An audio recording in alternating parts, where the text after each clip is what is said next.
Assalamualaikum warahmatullahi wabarakatuh. Selamat pagi anak-anak. Semoga kalian hari ini dalam kondisi yang baik ya dan siap untuk menerima pembelajaran.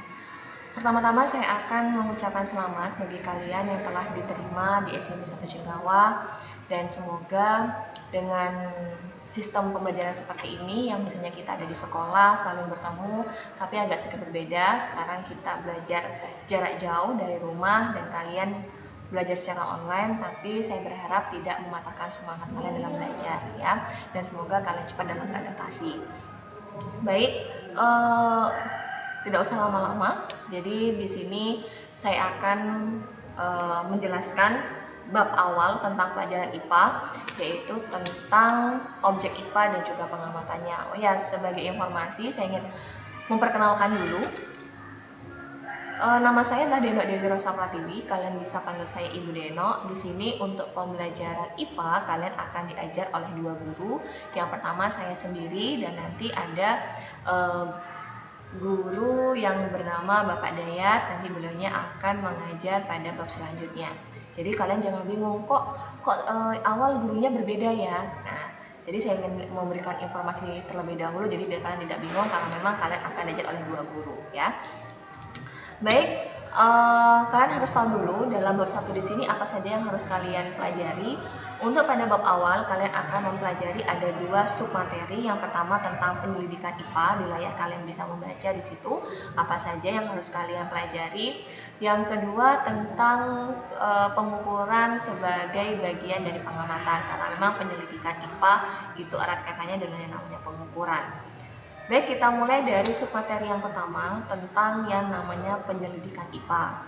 Kita tahu bahwa materi IPA ini erat kaitannya dengan gejala ataupun interaksi yang ada di alam, di mana untuk kita mengetahui gejala-gejala atau interaksi yang ada di alam, kita harus melakukan suatu kegiatan. Nah, biasanya kegiatan tersebut dinamakan keterampilan proses.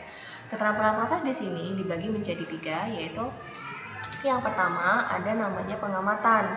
Pengamatan di sini biasanya kita bisa menggunakan panca indera kita seperti mata, kemudian telinga, hidung, tangan. Tapi tidak hanya terpatok dari panca indera saja, kita juga bisa menggunakan bantuan alat ukur yang sesuai, di mana pengamatan ini bertujuan untuk mengumpulkan data dan juga informasi. Nah, setelah kita melakukan pengamatan, yang kedua adalah membuat inferensi. Jadi, inferensi di sini memberikan penjelasan berdasarkan fakta serta konsep dari hasil yang sudah kita amati, sehingga kita memberikan penjelasan tidak dengan hal-hal yang asal, karena memang sudah ada faktanya. Nah, setelah melakukan pengamatan, sudah melakukan inferensi, maka kita melakukan suatu komunikasi, di mana mengkomunikasikan hasil penyelidikan bisa secara lisan maupun secara tulisan, dan data disajikan dalam bentuk tabel, grafik, bagan, dan juga gambar. Jadi tidak hanya terpatok dalam satu bentuk penyajian data saja. Nah, sekarang apa sih kegunaan dari penyelidikan IPA di sini? Nah, kegunaannya ada 4. Yang pertama adalah memahami berbagai hal di sekitar kita. Yang kedua, berpikir logis dan juga sistematis. Yang ketiga, meningkatkan kualitas hidup. Yang keempat adalah menyelesaikan masalah. Nah, di mana dalam penyelidikan IPA di sini kita dalam pengumpulan data atau dalam pengamatan, kita pasti akan melakukan suatu pengukuran untuk mendapatkan data yang valid atau data yang pasti, sehingga kita mempelajari submateri yang kedua, yaitu tentang pengukuran dan juga besaran. Nah, di sini perbedaannya pengukuran dan juga besaran. Pengukuran adalah kegiatan membandingkan suatu besaran yang diukur dengan besaran yang sejenis yang dipakai sebagai satuan. Maksudnya gimana, Bu? Langsung saja pada contoh ya. Contohnya di sini adalah panjang meja 6 jengkal. Berarti kalian telah membandingkan panjang meja dengan panjang jengkal kalian.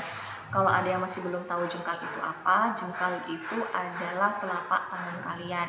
Sehingga di sini ada panjang kain 2 depa, berarti kalian membandingkan panjangnya kain menggunakan depa. Depa itu adalah ukuran dari siku sampai pada ujung jari kalian, itu namanya depa.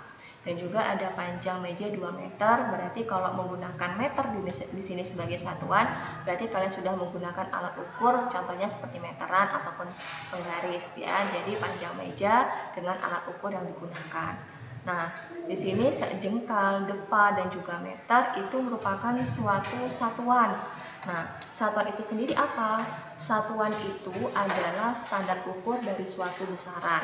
Jadi kalau ada besaran pasti ada satuan, ya. Jadi karena besaran dan satuan itu hubungannya erat sekali. Nah, satuan sendiri itu dibagi menjadi dua. Ada namanya satuan baku, yaitu satuan yang disepakati oleh semua orang atau berlaku secara internasional. Contohnya apa saja? Ada kilometer, ada meter, ada sekon, dan lain sebagainya. Nah, ini yang bisa kita gunakan karena ini memang berlaku secara internasional. Dan yang kedua adalah satuan tidak baku, di mana satuan yang memiliki satuan yang berbeda dan tidak diakui semua orang, biasanya menggunakan anggota tubuh ataupun benda. Contoh tadi ada jengkal, ada depa, ada hasta. Kalau hasta ini adalah rentangan kedua tangan kalian. Nah, ini untuk satuan tidak baku ini tidak bisa kita gunakan. Kenapa? Karena memang ukuran jengkal, depa, ataupun hasta itu setiap orang berbeda. Orang yang berbadan besar dengan orang yang berbadan kecil pasti ukuran jengkal, depa, dan juga hastanya pasti berbeda. Kita buat contoh saja, kalau kalian ingin menjahit baju, kemudian ukuran bajunya menggunakan jengkal pasti tidak akan pas karena jengkal kalian sama jengkal penjahitnya tidak akan sama. Nah, berbeda halnya kalau kita menggunakan satuan meter yang memang kita menggunakan alat ukur yang tepat sehingga akan menghasilkan ukuran yang tepat pula. Sehingga yang harusnya kita gunakan adalah satuan baku. Nah, setelah kita mengetahui satuan, sekarang kita lanjut pada bagian besaran. Nah, besaran itu sendiri merupakan segala sesuatu yang dapat diukur. Segala sesuatu yang dapat diukur pasti akan menghasilkan nilai atau angka. Contohnya di sini, panjang jalan 300 meter. Nah, 300 meter di sini mewakili besaran panjang. Ya, 300 di sini mewakili besaran panjang, sedangkan meter adalah satuan dari besaran panjang. Yang berikutnya ada massa 10 kg. Massa 10 kg berarti massa 10 di sini merupakan besaran, sedangkan kilogram merupakan satuan dari besaran massa. Kalian harus tahu bahwa besaran itu ditulisnya selalu ada di bagian depan, sedangkan satuan itu ada di bagian belakang, sehingga massa 10 kg bukan kilogram 10 massa. Ya, jadi satuannya itu di belakang, besarannya ada di depan. Baik, sekarang untuk besaran itu dibagi menjadi dua. Yang pertama ada besaran pokok, di mana besaran pokok di sini adalah besaran yang satuannya telah ditetapkan terlebih dahulu. Untuk yang kedua ada besaran turunan, adalah besaran yang diturunkan dari besaran pokok. Baik, kita akan mempelajari besaran pokok terlebih dahulu. Apa sih besaran pokok itu? Nah, besaran pokok di sini banyak sekali macamnya, namun besaran pokok ini lebih sedikit dibandingkan besaran turunan. Jadi saya mau kalian menghafalkan besaran pokok karena memang besaran pokok hanya ada 7. Di sini yang pertama adalah panjang, satuannya adalah meter, massa satuannya adalah kilogram, waktu satuannya adalah sekon, suhu satuannya Kelvin. Nah, untuk suhu biasanya cenderung kita menggunakan Celcius. Terus bagaimana, Bu? Maka kalau menggunakan Celcius harus kalian konversikan menjadi Kelvin. Kemudian part arus listrik satuannya adalah ampere, jumlah zat satuannya adalah mol, sedangkan intensitas cahaya satuannya adalah kandela. Namun untuk bab ini yang kita akan pelajari hanyalah besaran panjang, besaran massa, besaran waktu, dan juga besaran suhu. Untuk 3 besaran yang lainnya kita akan pelajari di kelas berikutnya. Kita mulai mempelajari tentang besaran panjang. Untuk besaran panjang di sini saya kira di sekolah dasar kalian sudah diajarkan bagaimana caranya mengkonversi satuan panjang. Biasanya menggunakan tanggal konversi seperti ini dari kilometer sampai milimeter. Ya, di sini ada 1 kilometer sama dengan 1000, 1 meter sama dengan 100 cm, 1 milimeter sama dengan 0,001 meter. Yang saya akan tekankan di sini, angka 1 tidak akan pernah berubah. Biasanya anak-anak itu kalau 1 km ke meter, 1 meter ke meter itu turun apa naik? Ya, turun. Berarti turun berapa? 1, 2, 3. Turun 3. Berarti bukan 1 km sama dengan 3 meter. Bukan ya. Jadi kalau dia turun, yang bertambah itu adalah angka nolnya. Kalau dia turun 3 tingkat, maka nolnya bertambah 3 sehingga dia menjadi 1000. Meter ke sentimeter juga turun berapa? 1, 2 tingkat, sehingga penambahan nolnya hanya ada 2, yaitu berarti 100. Nah, untuk 1 mm ke meter, dia naik apa turun? Ya, naik, sehingga naik berapa? 1, 2, 3. Berarti dia naik 3 tingkat, berarti karena dia naik harus dibagi dengan nolnya ada berapa? Karena naik 3 tingkat, maka nolnya ada 3, sehingga dibagi 1000. Sekarang contoh soalnya 20 km ke meter. Kilometer ke meter karena turun 3 tingkat, maka dikalikan 1000, sehingga 20 dikalikan 1000 maka menjadi 20.000. 4 meter ke milimeter juga sama, turun 3 maka dikalikan 1000. Sedangkan milimeter ke meter karena dia naik maka dia harus dibagi karena dia 3 tingkat maka dibagi 1000, maka 300 dibagi 1000 adalah 0,03 meter. Sekarang alat ukur panjang. Alat ukur panjang itu antara lain ada penggaris, ada meteran, jangka sorong, dan juga ada mikrometer skrup. Untuk penggaris dan juga meteran, saya yakin kalian sudah bisa karena memang setiap harinya kalian menggunakan penggaris dan juga meteran. Namun penggaris di sini adalah untuk mengukur benda tidak terlalu panjang karena memang penggaris itu yang saya tahu panjangnya hanya sekitar 60 cm. Sedangkan meteran di sini bisa untuk mengukur jarak yang agak jauh. Nah, sedangkan jangka sorong di sini adalah untuk mengukur diameter benda dan juga kedalaman. Sedangkan mikrometer skrup adalah untuk mengukur ketebalan benda. Yang akan saya ajarkan adalah tentang bagaimana caranya mengukur menggunakan jangka sorong serta menggunakan mikrometer skrup. Sekarang kita pada bagian jangka sorong dulu. Kalian harus tahu dulu bagaimana sih bentuknya jangka sorong. Nah, ini namanya jangka sorong. Pada jangka sorong ini ada dua rahang atas sama rahang bawah. Di mana untuk rahang atas di sini berfungsi untuk mengukur diameter dalam, sedangkan rahang bawah bisa untuk mengukur diameter luar serta mengukur panjang suatu benda. Sedangkan di bagian belakang di sini adalah tangkai kedalaman, jadi untuk mengukur suatu kedalaman. Untuk pada jangka sorong di sini ada dua angka yang besar sama angka yang kecil. Di mana pada angka yang besar itu disebut dengan skala utama, sedangkan yang kecil adalah skala nonius. Untuk skala nonius di sini dia bisa digeser, jadi bisa digerak-gerakkan sesuai dengan ukuran bendanya. Ya, sekarang pada bagian pembacaannya. Cara membaca jangka sorong. Sebelumnya kalian harus tahu dulu ketelitian pada jangka sorong itu ada dua. Yang pertama 0,01 cm, yang kedua 0,01 mm.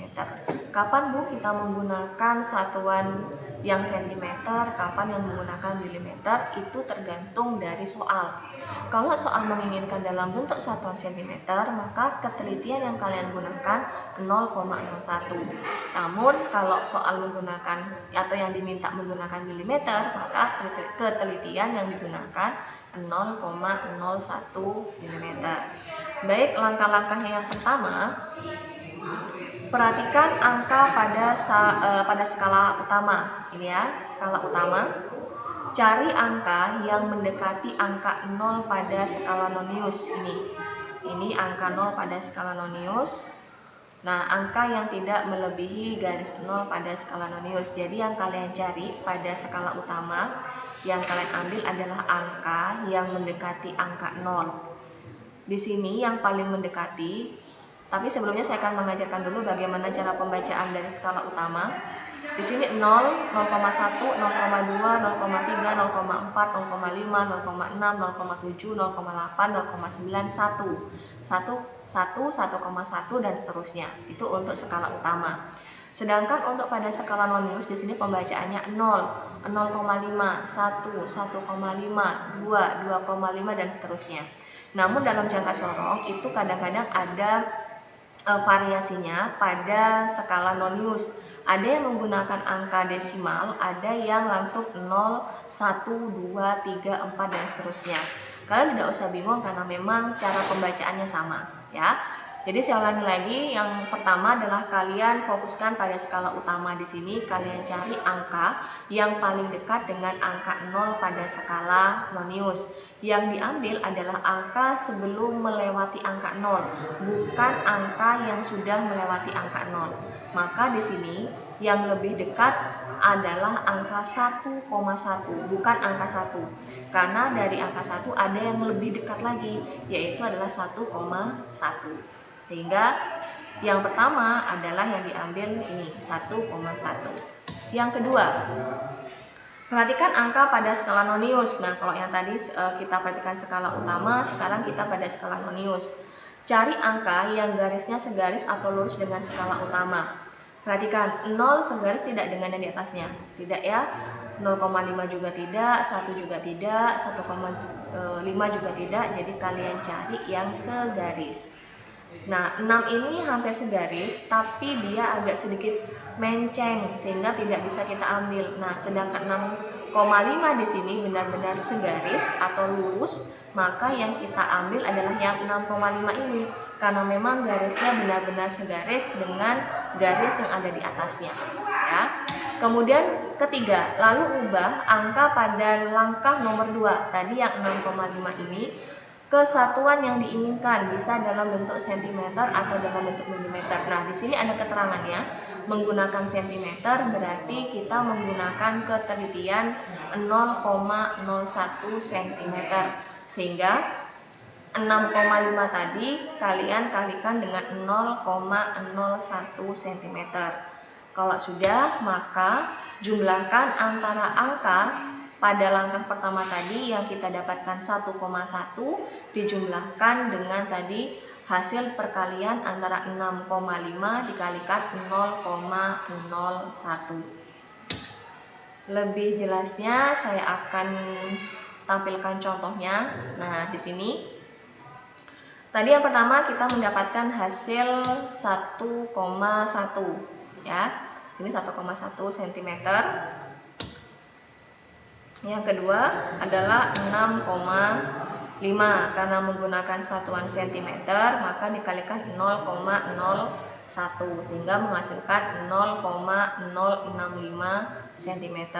Nah, kalau sudah seperti ini baru kita jumlahkan antara 1,1 dengan 0,065. Maka setelah dijumlahkan kita mendapatkan hasil 1,165 cm. Nah, seperti itu caranya.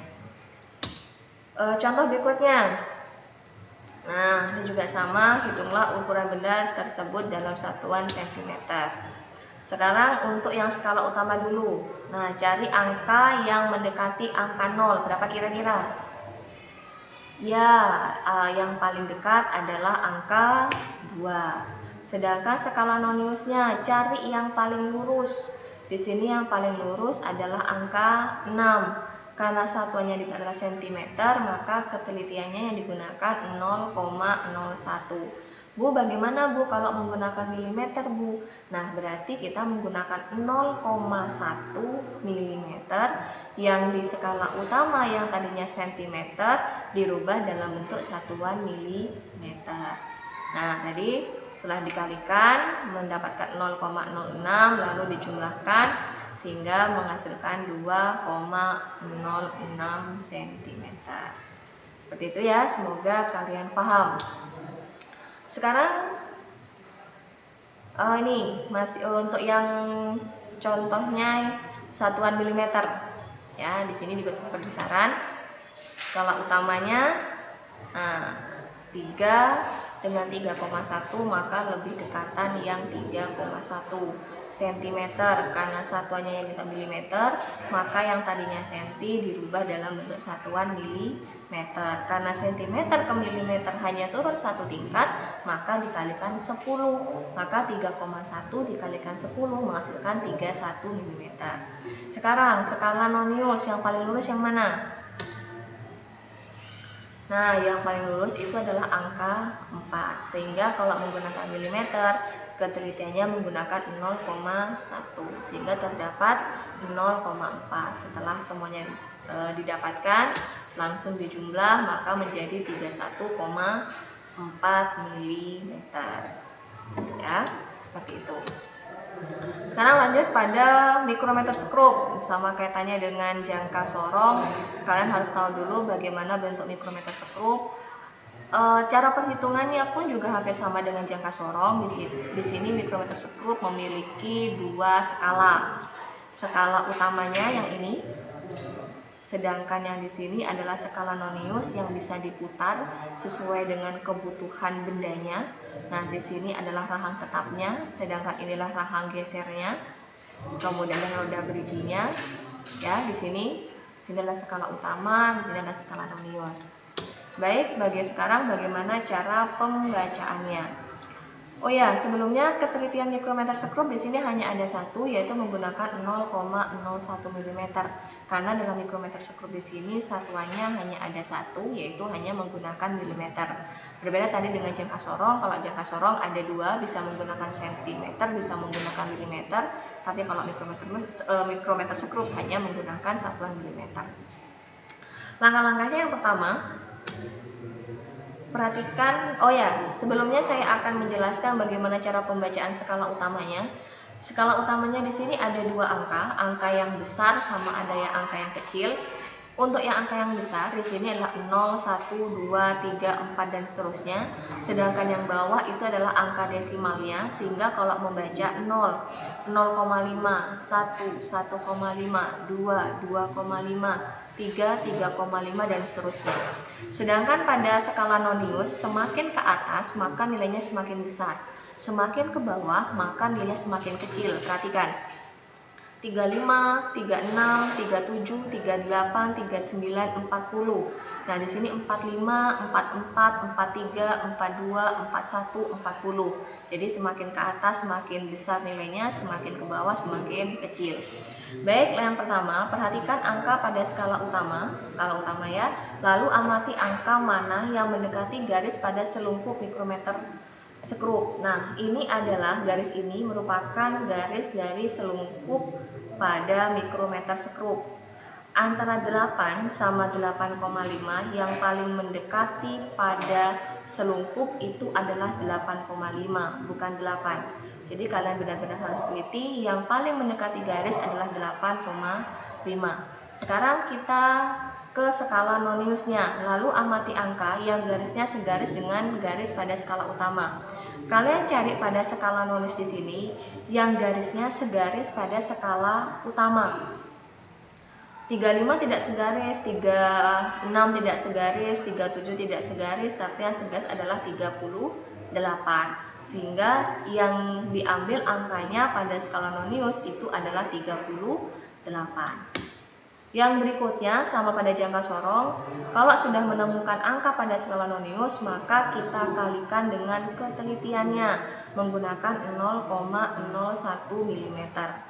Kalau sudah maka kita jumlahkan tadi skala utama yang sudah didapatkan dengan skala nonius yang sudah didapatkan. Kita langsung pada contoh soalnya biar kalian lebih paham. Nah, di sini dilihat yang mendekati selungkup pada mikrometer ada 12, 13, sama 13,5. Maka pada skala utama yang harus kalian ambil itu bukan 13, tapi 13,5 mm. Skala noniusnya yang segaris di sini 15, 16, 17. 17 ini benar-benar segaris dengan skala utama. Sehingga kita ambil 17, lalu kita kalikan 0,01. 17 dikalikan 0,01 maka menghasilkan 0,17 mm. Sehingga setelah terdapat 0,17 kita tambahkan dengan skala noniusnya, skala utamanya 13,5 ditambah 0,17. Ingat dalam penambahan angka koma harus disejajarkan. Ya, jadi angka 3 nanti pada saat penjumlahan 3 ini akan sejajar dengan angka 0. Sehingga nanti akan didapatkan 13,67 mm. Nah, berikutnya di sini. Ya, di sini kira-kira yang paling mendekati angka berapa untuk pada skala utamanya? Ya, yang tepat adalah 3,5.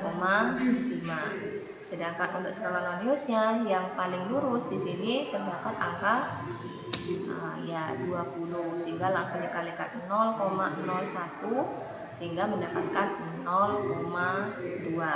Lalu dijumlahkan maka menghasilkan 3,7 mm ya. Nah, itu adalah bagaimana caranya dalam pengukuran mikrometer skrup. Itu juga hampir sama dengan pengukuran jangka sorong. Semoga kalian bisa memahami apa yang Bu Lino jelaskan. Sekian untuk pembelajaran hari ini. Kalau memang kalian ada yang tidak dipahamkan, kalian bisa chat pada Google Classroom-nya. Di situ insya Allah Ibu bisa bantu untuk menjawab. Kemudian jangan lupa kalian cek pada Google Classroom-nya tugas untuk pertemuan pertama di sini, dan kalian juga lihat deadline atau tanggal pengumpulannya. Saya harap kalian semuanya mengumpulkan tepat waktu, tidak ada yang terlambat.